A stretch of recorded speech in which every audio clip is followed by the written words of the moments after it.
Hi, my name is David Schaffer. I'm a professor of chemical and biomolecular engineering, bioengineering, and molecular and cell biology at UC Berkeley, where I'm also director of the Berkeley Stem Cell Center.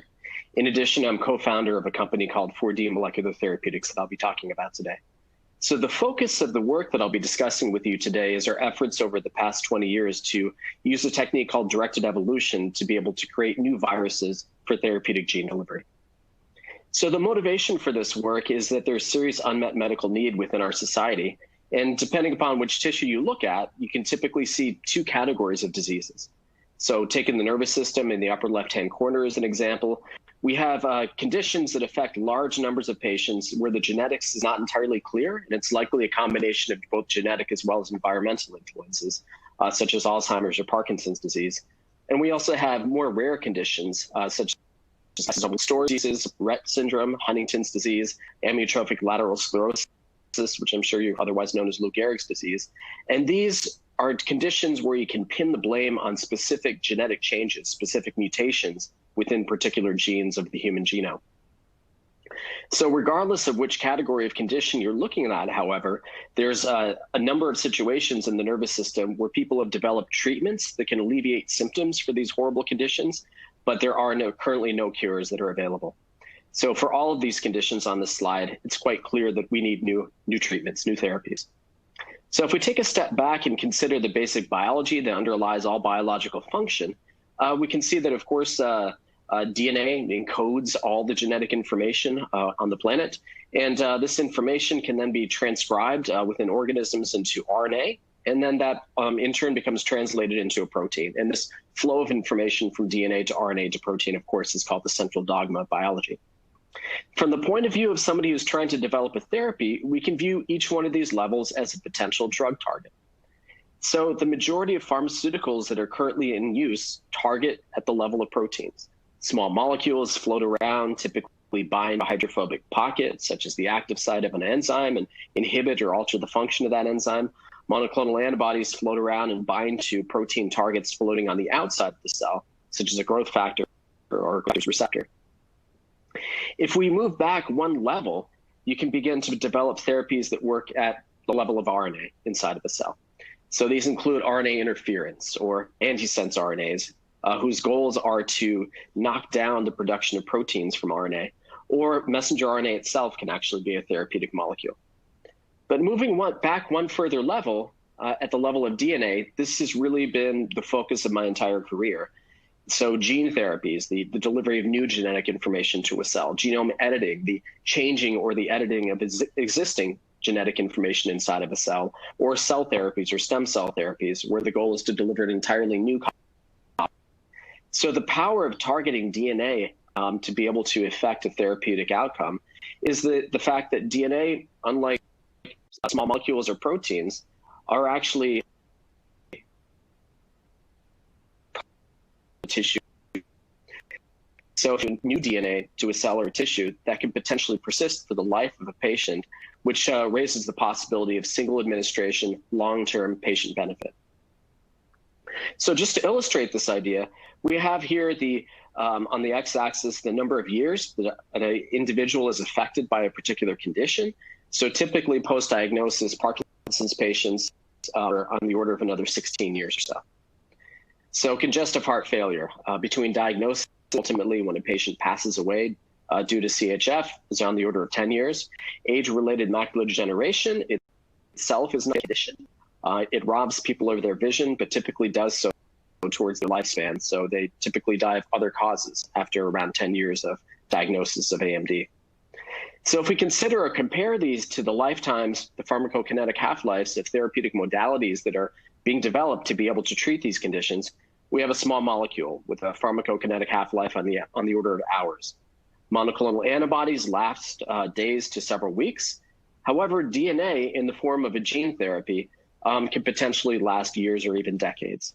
So here are a couple of examples of gene therapies, one of which I'll be discussing in more detail, where a single administration back in the 2000s led to, in some cases, over a decade of therapeutic benefit from the patients who were still enjoying the fact that they received this gene therapy many years ago. So let's all get on the same page and actually define what gene therapy is. It's the delivery of genetic material to the cells of an individual patient for therapeutic benefit. And so while this idea was originally proposed back in the 1960s, we've had to wait for 50 years in order for it to begin to come to fruition. And the reason is this word highlighted in yellow here, delivery, which is the fact that DNA from the point of view of a cell or an organ is a very large molecule. It's difficult to get it past the cell membrane and into the nucleus of a cell. And in addition, on its own, floating around in the bloodstream, DNA is not particularly stable. It's degraded by nucleases that are present. So it's been hard to be able to develop delivery vehicles or vectors that can carry DNA inside of enough cells within it to begin to move the needle on treating a disease. So the way that this has been achieved in the field increasingly over the past couple of decades is that people have been identifying viruses, very effective viruses, that can carry DNA inside of cells. So AAV, or Adeno-Associated Virus, is a particularly interesting one. It has risen to be the most promising virus within the field of gene therapy for a couple of reasons. First and foremost, which of course is a major factor to discuss today, it's safe. It's not a pathogen. And in fact, the majority, on the order of 80 to 90% of the human population, has already been infected with this virus and never even notice it because it's not associated with human disease. It's a harmless, non-symptomatic virus. In addition, it's among the smallest of viruses. So if you take a look at its genome structure here, it has two genes called rep and cap. And the rep encodes some enzymes that mediate the replication of the viral DNA. The cap has really been the focus of about half of my career, because the cap encodes some structural proteins, around 60 copies of which self-assemble to form this particle here on the right-hand side. And the particle, as you can see on the top side of it, there's a black circle. It contains a pore at what you call the five-fold axis of symmetry. And once this particle is assembled, one copy of the viral DNA will snake its way inside of that pore to be able to load the virus with its own genome. Only around 4.7 kb in size, and the particle is around 26 nanometers in dimension. Importantly, a number of natural variants, well over 100, have been identified and contain a lot of sequence variations in the amino acid compositions on the surface of the virus. So those white peaks, for example, that you see emanating from the core of that viral particle. And these changes in the surface composition of the virus have been correlated with changes in the delivery of the pathway and the biodistribution and the cell preferences of the virus, which raises the possibility that by engineering the surface of the virus, you can actually create highly efficient targeted viruses to carry DNA medicines to particular locations inside of a cell. So the way that the virus works is that after being a tissue, for example, the bloodstream or the lung, it makes its way past a number of barriers, such as bodily fluids. It finds its way to the surface of a target cell, binds to a receptor on that target cell surface, undergoes internalization in a receptor-mediated fashion, escapes from the endosomal network. It actually contains a domain of the viral protein that enables it to sneak its way past that lipid bilayer that surrounds it, and then eventually finds its way into the nucleus, uncoats the viral capsid, and releases the viral DNA, which can then go on to carry out subsequent steps in the viral life cycle. And the way you turn this into a therapeutic is you quite simply take the rep and cap genes, delete them from the viral genome, place them onto a set piece of DNA, and this results in two outcomes that are advantageous. One is that it liberates space for the insertion of a gene of interest between those flanking sequences, those ITRs, and as a result, when that viral particle on the right-hand side is assembled, that gene of interest becomes internalized into the viral particle, and you leave your virus then with a piece of medicinal or therapeutic DNA to treat a disease. In addition, as a result of the fact that the rep and the cap no longer make it inside of the virus, this is no longer a replication competent virus. It simply deposits the gene of interest into the nucleus of a target cell, and that DNA can then persist for long periods of time and be able to produce a therapeutic product, such as an RNA molecule or a protein molecule, to treat a disease. So this resulting recombinant virus has a number of advantageous properties. It's very safe. Like I mentioned, 90% of the human population has already been exposed to one or more natural variants of AAV. It's somewhat efficient, the natural variants are, and have been used in over 200 human clinical trials involving delivery to muscle, liver, lung, brain, and retina. a product from that genome after delivery is very stable, can persist at least in a non-dividing cells for years or a decade and counting. And it's possible to manufacture these at high yields. And as a result of all these properties, the virus is enjoying success within an increasing number of human clinical trials, resulting, for example, back in 2017, in the first FDA approval of a gene therapy for a rare disease. And this therapy was based upon an AAV virus, and it was to treat a blinding condition called Leber's congenital amaurosis type 2. So this is currently being developed and commercialized and sold by Roche Therapeutics, Roche from Switzerland. So we've seen an increasing number of successes within clinical trials. That LCA disease that there was an FDA approval for in 2017. There was an approval for spinal muscular atrophy from Novartis to be able to treat a rare condition which results in fatality, progressive paralysis and fatality of young boys. Hemophilia B has advanced to a pivotal trial, a phase 3 clinical trial, and shown strong promise. Hemophilia A is not that much further behind. And we have a long list of successes, and well, not that long yet, but increasingly long list of successes that have resulted from the gene therapy field. However, these successes have resulted in some pretty savvy clinicians who've identified diseases where the properties are just good in efficacy. But even so, these viruses were not designed as pharmaceutical gene delivery vehicles. And as a result, these investigators have had to really brute force the delivery. They've had to use very, very high dosages of virus, or have had to use invasive routes of administration to place the virus right next to the target cell. And the field knows that to be able to build upon these initial successes and extend them to the majority of human diseases, we quite simply need better viruses. So in other words, gene therapy is starting to work, but many diseases are still beyond the capabilities of current delivery technologies, and we need new AAVs. So what are some of the existing challenges with AAVs? The first one I've indirectly alluded to already, which is the fact that 90% of us have already been exposed to one or more AAV variants. And as a result, we've been accidentally vaccinated against the virus and high concentrations of antibodies that will neutralize natural versions of AAV. And so that's a significant barrier within the field. It's in fact the most common reason that patients are turned away from clinical trials. In addition, after the virus potentially makes it past those antibodies, it inefficiently distributes to most target tissues inside the body. It tends to go very well to the liver, but not as well to many other tissues. There's inefficient spread within those target tissues. Once the virus is able to reach the surface, it can't penetrate deep inside of that tissue. If it reaches near the target cells, it has the ability right now to target delivery to some cell types, but not others within that tissue. And even if it reaches the surface of an intended target cell, it's often taken up very poorly by that cell. So these are, after all, respiratory viruses, and it's a lot to ask of them to be able to very efficiently infect other target cell types, such as a neuron or a cardiomyocyte. So all these shortcomings arose from a very simple fact, which is that nature never evolved viruses for our convenience to use as medicines. And so around 20 years ago, we developed a hypothesis that if we'd like to improve the properties of these viruses for therapy, we need to re-evolve them or re-engineer them at the molecular level. So the toolkit or the methodology that was emerging in the field that we saw a promise in enabling us to do this was the product of an investigator by the name of Frances Arnold. She actually went to Berkeley back in the 80s, and since the time she's been a professor at Caltech, and she won the Nobel Prize in Chemistry in 2018 for the concept of using evolution as a tool to design novel function into biomolecules.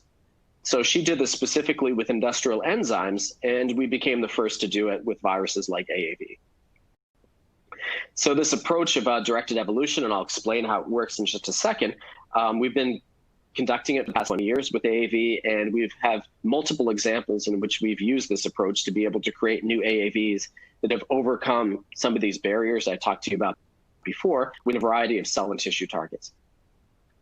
So the way that this technology works is it's based upon evolution, and evolution has two basic steps. The first is to create a gene pool, and the second is to select the fittest. So as a gene pool, we take several natural versions of this virus, and we perform a number of steps to genetically diversify them. And specifically, I'm not going to go into this in great detail, but we've created some libraries in which we've generated chimeras of several of these parent viruses and generated new variants that contain pieces of individual parents. We've used bioinformatics and computational approaches to reconstruct family trees of AAVs and began to predict sequences of these viruses that may have existed a long time ago, and built libraries around those, a process known as ancestral reconstruction. And in fact, we have those 2 libraries and 35 others that we've utilized to introduce diversity into that viral coat protein in a variety of different ways. So that's the gene pool, where we then package these into libraries of particles where every single variant or every single particle is composed of a variant protein shell, a variant capsid, contains inside of it the DNA that encodes that capsid. So we'll then, as the second step, play Darwin, select the fittest, and I'll describe to you some selections. And by spinning around this loop iteratively, we can end up evolving or selecting variants that have desirable properties, and at any point along the way, pop open the particles and sequence the genomes to recover the information, the sequences or composition of those capsids that mediated the efficient gene delivery or the efficient targeting to a given specific tissue. And once we have those new engineered capsids, we can then begin to utilize them to deliver DNA medicines. So just to outline today, I'm going to show you a couple of topics that we've been working on. One is engineering AAVs for the retina to be able to treat blinding conditions. Another is for the central nervous system.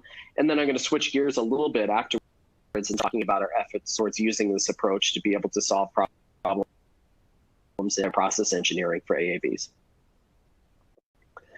So as I mentioned to you, the very first FDA-approved gene therapy for a rare disease involved an AAV for treatment in the retina.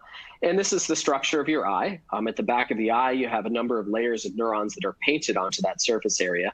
And all the way at the back is the so-called ONL, or outer nuclear layer. And this contains the photoreceptor neurons, cells that sense photons. So once a photon hits one of those cells, it fires an action potential and it communicates that information to various interneurons in the INL, internuclear layer, and GCL, the ganglion cell layer. And these GCL neurons will then send information along their axons through that white line that lies at the, yellow line at the back of the eye, which is the optic nerve. And the eye then communicates that information to the brain for further processing. So the place you would like to be able to, one final point I'd like to make is that in the back of the eye in the center, there's a region called the fovea that contains a high concentration of cone photoreceptors. And this is what's responsible for high visual acuity. So if you're reading a page and your eye scans back and forth, what your eye is doing is keeping the light from a page focused in on the fovea because you need that high acuity vision in order to read the page. So this is an important region of the retina to protect. So unfortunately, mutations in over 200 different genes can result in the death of photoreceptor neurons in the eye, and other conditions such as macular degeneration can also kill off the cell layer. Many patients, age-related macular degeneration affects over 1 to 2 million patients within the United States. So the place you would like to deliver a drug to be able to treat these conditions is into the vitreous of the eye. This fluid or gel-like substance in the inside of the eye, because if you can do an injection there, it's very simple. It takes around 4 seconds, local anesthesia only. And this gives your drug the opportunity to be able to diffuse throughout the eye and to come into contact with the full surface area of the retina and therefore protect the majority of cells inside the retina. And in fact, this intravitreal injection is conducted several million times a year in the United States to deliver protein drugs produced by Genentech and Regeneron to be able to treat age-related macular degeneration. So unfortunately, the cells of the INL and the GCL represent a barrier where you would like your AAV to deliver the DNA medicine to the photoreceptor neurons. That's the target for the therapy. But unfortunately, no natural version of AAV can actually distribute or transport through the several hundred microns of dense tissue it would take to be able to make the trip from the vitreous fluid all the way back to the outer nuclear layer. So as a result, natural versions of AAV have to be injected right next to that target cell. So in that FDA-approved product, for example, which uses AAV2, natural serotype 2 for AAV, they have had to take the needle, actually puncture it through the retina and inject fluid between the outer nuclear layer and the underlying retinal pigment epithelium.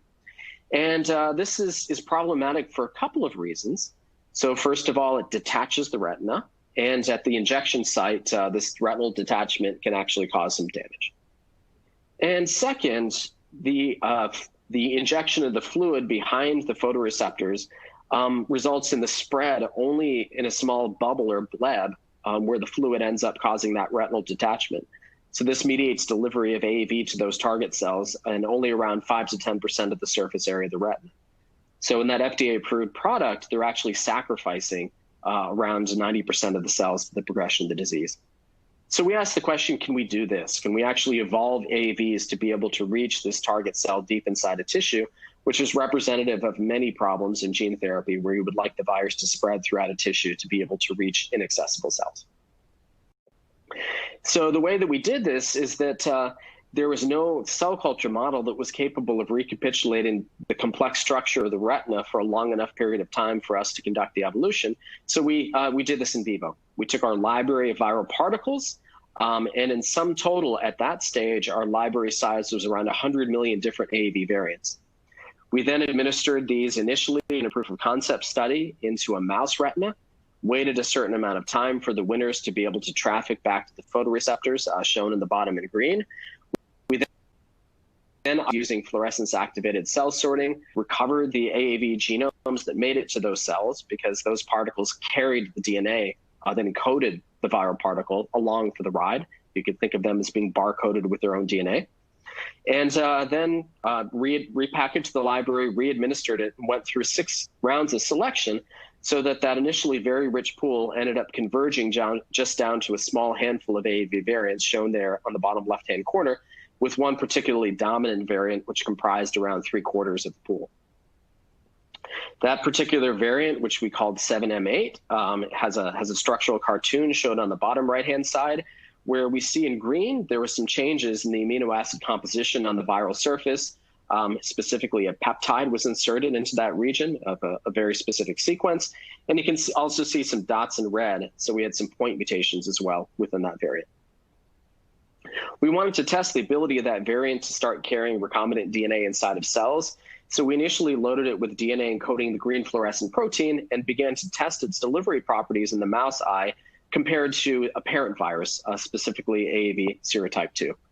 So shown there on the bottom left is AAV2. The vitreous fluid is on the bottom side. The photoreceptors are on the top. See why in that FDA-approved product, they have to use a needle and a subretinal injection to place the AAV right next to the photoreceptors, because AAV2 from the vitreous can't even reach the photoreceptors.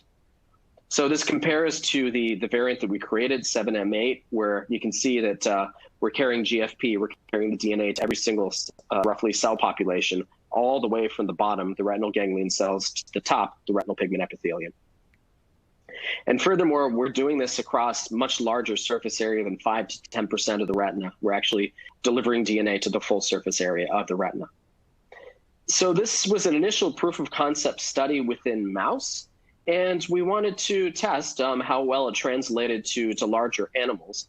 And we didn't necessarily anticipate it would translate well to, for example, to a primate, simply because evolution teaches you get what you select for. We selected in a rodent, we got a really good rodent vector.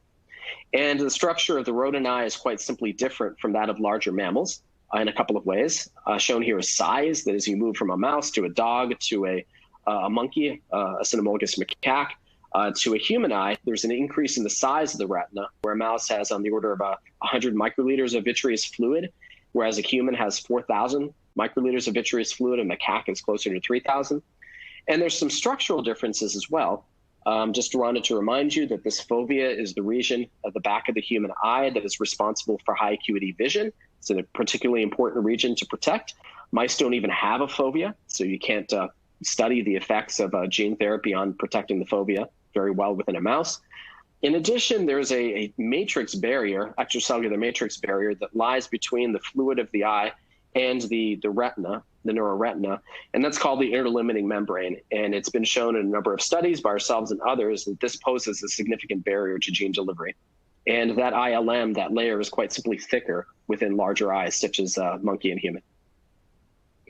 So we wanted to test how this mouse variant did within macaques, within animals, monkeys rather. And so we tested using a number of natural versions of AAV, AAV9, 2, 5, and 8. And what we see is this transduction pattern on the lower right-hand side. You can see the reason for it, that the interlimiting membrane is pretty thick across the majority of the surface area of the retina. It thins out right around the fovea, and in that region, it begins to expose some of those superficial neurons, those retinal ganglion cells that kind of encircle or surround the fovea region. And so you end up with a ring of transduction around the fovea, a ring of retinal ganglion cells. But on the bottom right-hand side, you can see those cones, those important cells you'd like to protect. And if these variants were delivering DNA to those cells, you would see white in the interior of that circle. But you can see there is none because those natural versions of AAV aren't reaching those cells. So this is the variant 7M8 that we created. We can see there's better transduction across a number of puncta across the retina. And those turned out to be regions where the vasculature within the retina actually resulted in a thinning of that interlimiting membrane. And in addition, we can see in the middle of the eye, that fovea, we do have some transduction, some delivery to cone photoreceptors. So it's better than the natural versions, but we felt we could do even better. We're not getting broad, widespread, uniform transduction across the retina. So, however, this variant was deemed enough to be able to treat a particular condition, age-related macular degeneration, and a company down in Menlo Park known as Adeno.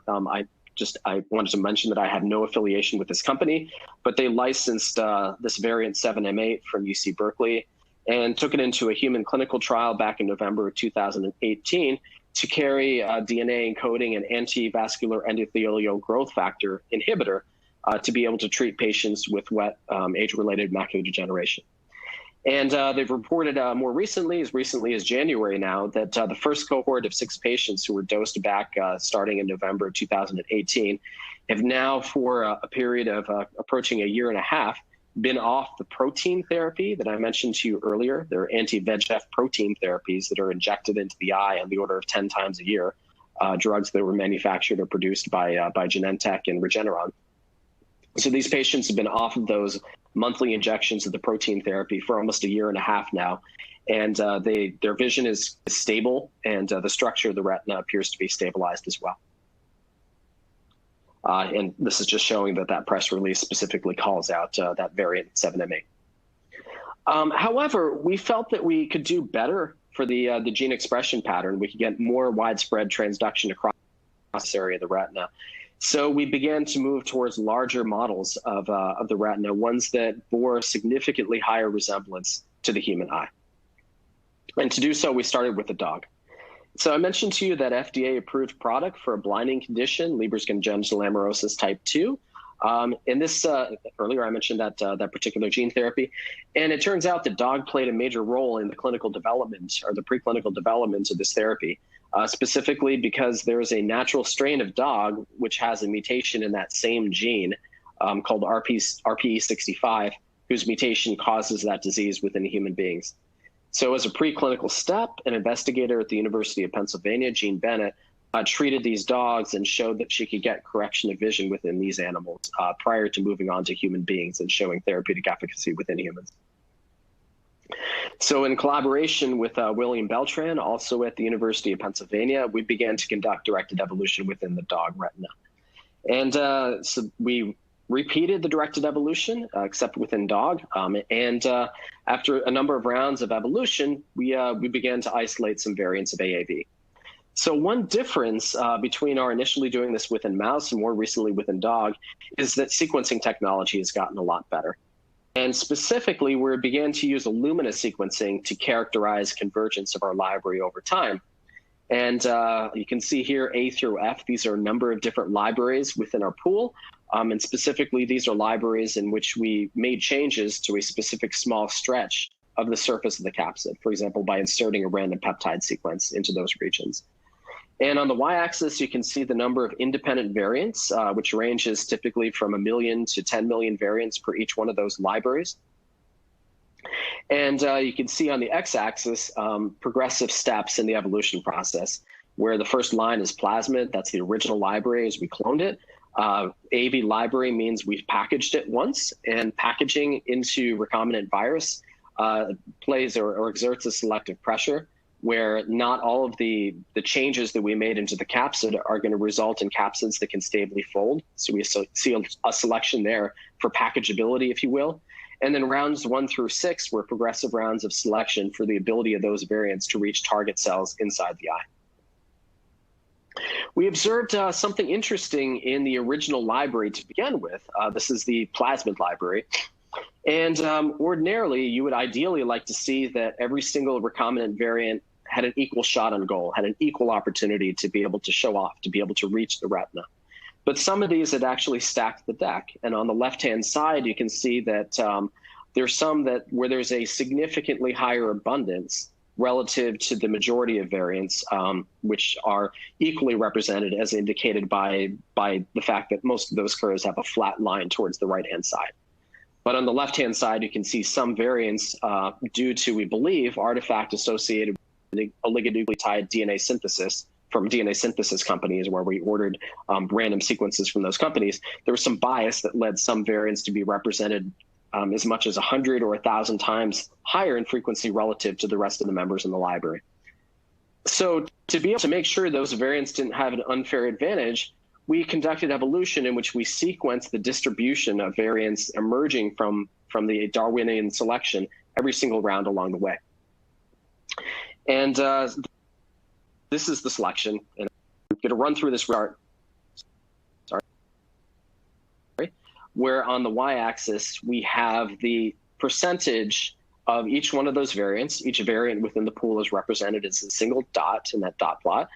Where the y-axis shows what percentage of the pool those dots comprised after it was packaged in that first plot after round 1, 2, 3, 4, 5, 6. X-axis that is compared to the percentage of the frequency of that variant within the original plasmid library.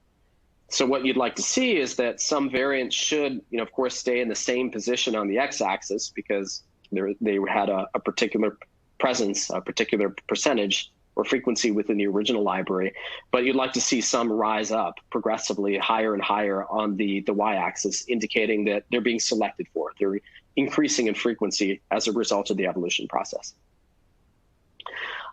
Furthermore, the ones that had an unfair advantage to begin with are shown there in green.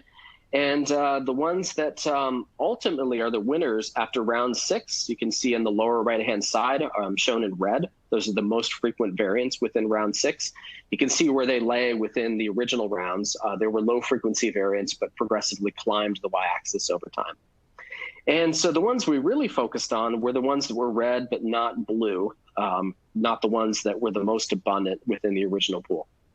And those were the variants that we wanted to then test. So the way that we tested them is that each animal subject is quite precious, both for ethics as well as economical reasons. So we took a number of different variants on the order of 20, and we used each one of those capsids to package a particular genome that contained the green fluorescent protein and also contained inside of it a small barcode, a molecular identifier, where the identity of that barcode shown in the upper left-hand corner there of that plot, there was a one-to-one correlation or relationship between the sequence of that barcode and which of those variants shown in the bottom right-hand corner in that circle, which one of those red variants was used to pack that barcode. So we packaged 20 different barcodes with 20 different capsids individually, and then pooled all of them together, administered, mixed them together, injected them into the retina of a dog, and then both visualized the retina. So you can see here that we have a large number of cells that are expressing the green fluorescent protein, which means that at least one or more of those variants of AAV, the new variants that we created, were capable of carrying their DNA deep inside of the retina. However, we can then isolate the photoreceptor neurons and use DNA sequencing to recover the frequency of those barcodes within that tissue. And that tells us which capsids were capable of carrying DNA very efficiently inside of that tissue and which variants were capable as a result of mediating the expression of high levels of GFP, high levels of messenger RNA within those cells. So we took our entire pool, we applied it into the mouse just as a control, and then we applied it within the dog. And we can see a number of interesting features here shown on the right-hand side. You can see that regardless of whether we apply it to mouse or dog, AAV2 is near the bottom, indicating that that natural version of AAV is not very effective. On the right-hand two columns, we can see that the variants that we call canine, canine number 9 and number 16, were very effective at being able to mediate delivery and gene expression within the dog. But if you take a look within the mouse, canine 9 and 16 are a little bit lower. This tells us that there's sequence specificity for which variants are optimal. Again, telling you that nature teaches us to get what you select for in an evolution. So if you want to do that, if you want to create variants that are optimal within a larger animal model, that tells you you can't do the selection within the mouse. You have to do it within the larger animal. And you see the converse as well, that the top variant within the mouse, K912, is actually lower on the list within the dog. So we took the top variant, K916, and we then tested it individually within the eye. And we actually generated 2 genomes just to test its ability to mediate delivery both within photoreceptor neurons, as well as the other target cell within the eye that I haven't talked about too much yet, which is the retinal pigment epithelium. So we specifically loaded 2 different genomes into that variant, one that contains GFP under the control of a photoreceptor promoter, and the other one which contains TD tomato, or red fluorescent protein, under the control of a retinal pigment epithelium promoter. We compared this to the variant within the literature that had been reported to be the best for delivery to the dog eye from the vitreous, a variant called AAV24YF plus TV. And you can see our variant here, the K916, at various levels of magnification, is mediating very, very high transduction, very high levels of delivery and gene expression, both within photoreceptors shown in green, as well as within retinal pigment epithelium shown in red. So ultimately, we, of course, were very interested in translating this into the clinic, into human gene therapy, to be able to treat the 200+ blinding diseases that rob people of their vision. So I'm going to show you a couple of slides now in which we conducted the evolution within non-human primate, within cynomolgus macaque. And this was work that was done at a company that I co-founded called 4D Molecular Therapeutics. It's now an 83-person company located in Emeryville, California, that is taking these products into human clinical trials. So this on the y-axis, sequencing results, or the percentage of the pool of variants that were recovered after every single round, or at least rounds 3 through 6. The pool that came from photoreceptors, from the internuclear layer, and from the retinal ganglion cell layer, as well as the retinal pigment epithelium layer. And there was one particular variant where you can see that regardless of which one of these layers you're looking at, it was the dominant variant, comprising, in some cases, over 80% of the variants that were emerging from that region. We then took this variant, used it to package the green fluorescent protein, and began to conduct studies that were IND enabling. And shown here is a fluorescence live fundus image of, in this case, several non-human primates. And you can see that there's a widespread expression at the back of their eyes. This is actually 6 months after delivery of that AAV carrying the green fluorescent protein into these animal eyes. And we took these animals post-life and did literally thousands of histological sections. And you can see that some regions are brighter than others, but across the entire retina, even whether it's the regions that are white or gray in the upper left-hand corner, we see high level of expression of the green fluorescent protein across multiple layers within the retina. So based on this, we've actually filed 2 INDs to the FDA. These are now open INDs where we have authorization to initiate human gene therapy clinical trials for X-linked retinitis pigmentosa, as well as for choroideremia. When things calm down around the world, we're going to be initiating those human clinical trials. In addition, our company 4D Molecular Therapeutics has extended this evolution approach where our pool of variants now is 1 billion, so 37 different libraries, 1 billion different AAVs. And we've done selections not just in the retina, but in the central nervous system, lung, liver, heart, et cetera. So actually 14 selections to date that have resulted in 300 novel variants of AAV that we've created. And the next target tissue that we're going to be clinically pursuing is actually muscle, both skeletal and heart muscle. And we're soon going to be, this month, filing an IND to be able to initiate clinical trials to treat Fabry's.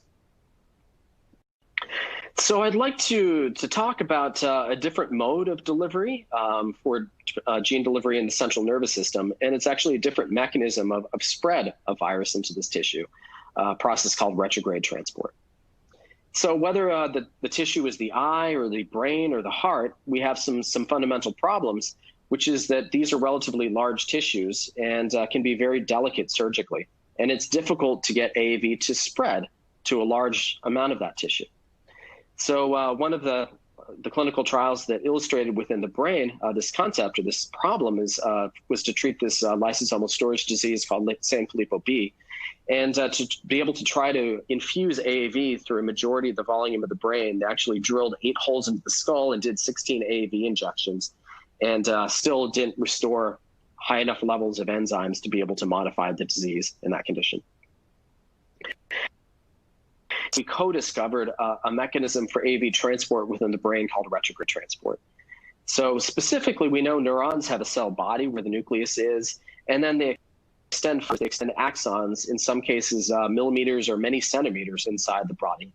And we found that if you deposit an AAV right at the end of one of these axons, the axon can actually internalize the virus and traffic it back retrogradely along that axon for very long distances in some cases,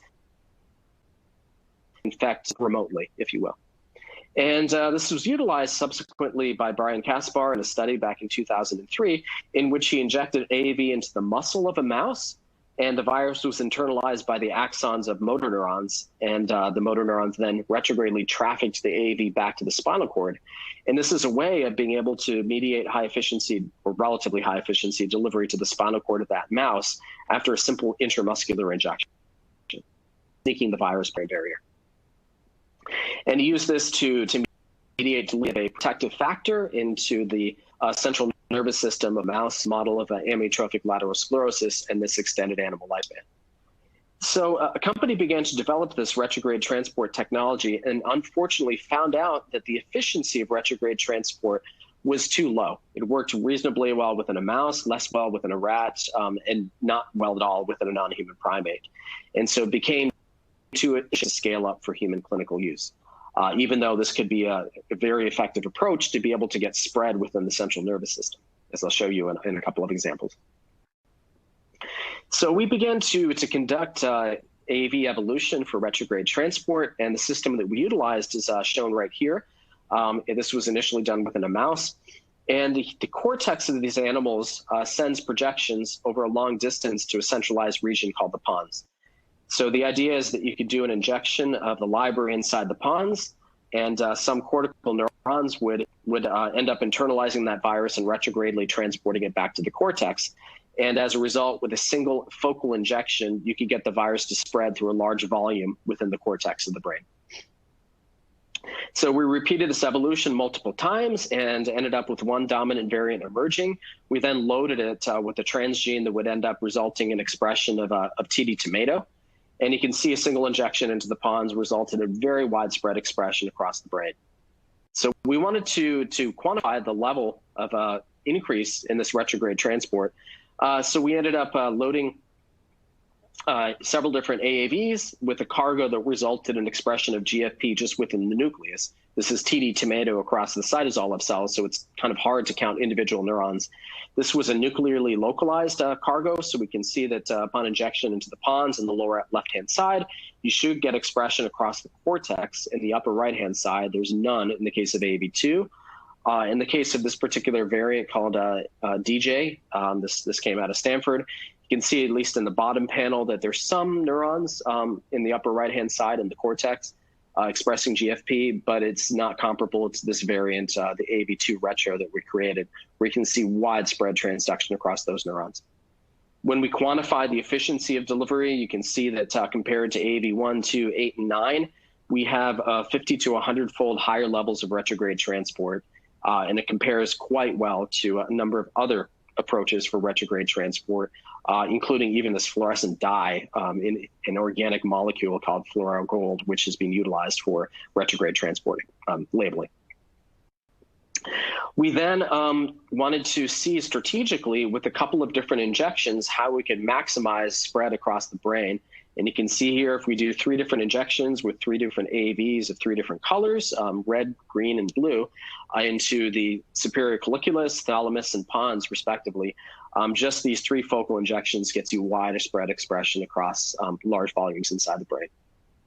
And we've since utilized this to effect genome editing within the brain, as described in that article in the bottom right-hand side. So I'd like to move on quickly to the final chapter of the work I wanted to describe to you today, which is going to be some work that carries on the same concept of solving problems through libraries and evolution, but now applies it towards a different problem, which is AAV production. So there's been, as gene therapy has been increasingly successful, there's been a bottleneck within the field related to AAV manufacturing, as shown here in this relatively old article from the New York Times. And this problem is illustrated here. So AAV serotype 9, which is the serotype that's used for that FDA-approved product to be able to treat spinal muscular atrophy. So from around a 500 meter squared bioreactor, you can create on the order of 10 to the 16th viral particles. So you can then translate in this into how much surface area you need to be able to treat individual patients who are suffering from certain conditions. So in the middle here, we have one SMA patient, and they typically treat, this is Novartis, Avexis. They treat patients typically on the order of weeks of life. So they're treating young patients just postnatally. And as a result, you don't need as much virus because simply, young patients aren't as big yet. So even so, you need around 50 square meters to treat one patient. And AAV9 is also in clinical trials to be able to treat Duchenne muscular dystrophy. And in that case, you need 500 meters squared. In other words, in some cases, a single manufacturing run per DMD patient treated. So how does this translate to the incident and prevalent populations? You need around 20,000 meters squared to treat the annual incidence of spinal muscular atrophy type 1. And you need around 7.5 million square meters to be able to treat the prevalent Duchenne muscular dystrophy population. So this is actually hundreds of, on the order of 1,000 soccer ball fields worth of surface area. So they're quite simply, it's going to be challenging to have enough manufacturing capacity to treat these conditions. So one way in which you could ease the manufacturing burden is by creating an AAV that's much more targeted and efficient at being able to reach a tissue. So let's say you created a directed evolution AAV that's 100-fold better at getting there. Well, that's going to alleviate the manufacturing burden. But another way in which you could do it is to actually engineer the manufacturing cells to pump out more AAV. And we began to do that using a based upon investigators within the field have enzyme-wide expression perturbations, where in some cases they're actually using a version of Cas9 fused to a transcriptional activator system. And then as a result, guide RNAs will guide this transcriptional activator, this effectively synthetic transcription factor, to, depending upon the guide, many different locations of the genome. And so you can develop genome-wide activation libraries. Or you could use Cas9 that has an active nuclease and using a guide RNA, target that Cas9 towards, let's say, the first exon of every gene within the human genome and generate genome-wide knockout libraries. And so these guide RNA libraries are what direct these different systems, either a transcriptional activator or a knockout system, towards particular regions within the genome. So we ended up embedding these guide libraries into AAV vectors so that we could select for guides or specifically for genes whose overexpression or whose knockout could increase AAV production. And we did this within 293 cells, which is the dominant manufacturing cell line to produce AAVs. So the rationale for this was that just like we'd anticipate that nature has never evolutionarily rewarded an AAV capsid for the ability to reach a photoreceptor neuron deep inside the eye, it's not part of the AAV life cycle. Likely, nature has never evolutionarily rewarded a 293 cell, which is a transformed cell line that was derived from embryonic kidney, human embryonic kidney, is never evolutionarily rewarded for the ability to pump out AAV. So it's the opportunity to engineer the cell line to be able to better do that. So the way that we did this is that we created libraries of guide RNAs inside of AAV, where we cloned in all 70,000 guides present within this initial system, which contains, the 70,000 contains 3 guides per gene for each of 23,000 genes within the human genome. Or the Gecko, the knockout library, contains 3 guides for each of 19,000 genes, so 58,000 guide library. So we cloned those inside of AAV and packaged it along with the RepCap helper and an adenoviral helper so that we created libraries of AAV vectors where every single variant on the right-hand side has the same capsid gene in this case, but contains a different guide RNA inside of it. We can then take these and infect cells with them at a low ratio of virus to cell. So each cell took up only 1 virus and as a result expresses only 1 guide RNA. And these cells now have the CRISPR-Cas system, which can take the guides and either overexpress or knock out a particular gene, depending upon the nature of the AAV library. So we then gave this cell around 48 hours to perturb gene expression through that overexpression or that knockout, and then transfected in the helpers so that we could then use that cell to manufacture AAV. And the logic is that if a particular overexpression of a given gene in the human genome or a knockout of a given gene in the human genome ended up changing the cell in such a way that it could better produce AAV, then that cell is going to pump out more AAV. And just to remind you, that AAV genome is going to get inside of it, the barcode, the information that tells us which gene perturbation resulted in the better production of AAV. So we can then harvest that library, use it to reinfect the cells, repackage, and as time goes on, the AAV variants that, or the guide RNAs, if you will, inside those AAVs that result in better packaging are going to get exponentially amplified within the population. And at the end, we can then do sequencing, next-gen Illuminates sequencing to sequence the guides and tell us which genes whose perturbation would result in an increase in AAV production. So we have a number of different hits, and 2 particularly interesting hits emerged from the overexpression library. One is called ITP-RIP, which is an inositol triphosphate receptor interacting protein. So this modulates calcium release inside of cells in response to signals that result in ITP production. And SCA2, spindle and kinetochore associated protein type 2, which is involved. So we took cells, 293 cells, and overexpressed these 2 proteins, initially by overexpressing the guide and Cas9 system. And then we did it by DNA encoding these proteins and overexpressing them inside of cells. And we found out that upon overexpression of these proteins, we get around a 2 to 3-fold increase in AAV production from these cells. And this is both at the level of vector genomes produced as well as infectious units produced. And furthermore, there was the possibility that these 2 genes could be acting independently within those cells, and therefore by combining them, we could get synergistic increases. And we see that upon overexpressing both cells, we get around a 4 to 5-fold increase in vector production. And furthermore, this was not limited to AAV2, but extended to other AAV serotypes, such as AAV6, which is notorious for being a particularly difficult to produce. And we see a 2 to 4, around a 3 to 4 increase in both viral titer, genome titer, as well as infectious unit titer. So we have since this investigating mechanisms by which overexpression of these genes ends up resulting in better AAV production.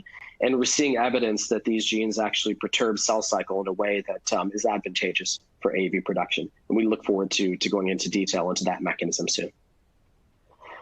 But I'd like to close now with a few bullet points from the work that I have presented. The first is that gene therapy is working. In addition, recombinant safe viruses like AAV can represent very potent therapeutic pharmaceutical gene delivery vehicles. But of course, nature didn't optimize them for use in human therapies. And therefore, it's up to us to re-optimize these viruses to be safe, effective, efficient therapies. So these particles are very complex products of millions of years of evolution, and it's very difficult to rationally engineer changes into them. However, directed evolution ends up being a very powerful search algorithm where we can search billions of potential viral sequences to be able to isolate the variants that have highly optimized properties for delivery in principle to any cell or tissue target through an optimal route of administration. And we use this approach to create AAVs that have that are highly efficient, can target delivery, or in work that I didn't talk about today, can also get past that pre-existing antibody problem within the human population. So one of the AAV variants we've created has already been in the clinic for almost a year and a half, and several additional variants are going to be entering into the clinic this year. So I'd like to acknowledge the people who actually did the work. The work within the retina was the product, this is mouse retina, the product of Leah Byrne, Denise Dalcara, and Tim Day in collaboration with John Flannery at UC Berkeley. The work in the dog retina was the product of again, Leah Byrne at UC Berkeley and John Flannery in collaboration with William Beltran, University of Pennsylvania. The work in the non-human primate retina came out of 4D Molecular Therapeutics, and I especially like to call out David Kern, my co-founder and our CEO. And the work on retrograde transport was the product of Tom Guy and Bumyo Wang in collaboration with investigators at Genelia Farms. And finally, the work on the development of better AAV manufacturing cell lines was the product of Chris Barnes and David Ojala. So thank you so much, and thank you for your time in listening to our work.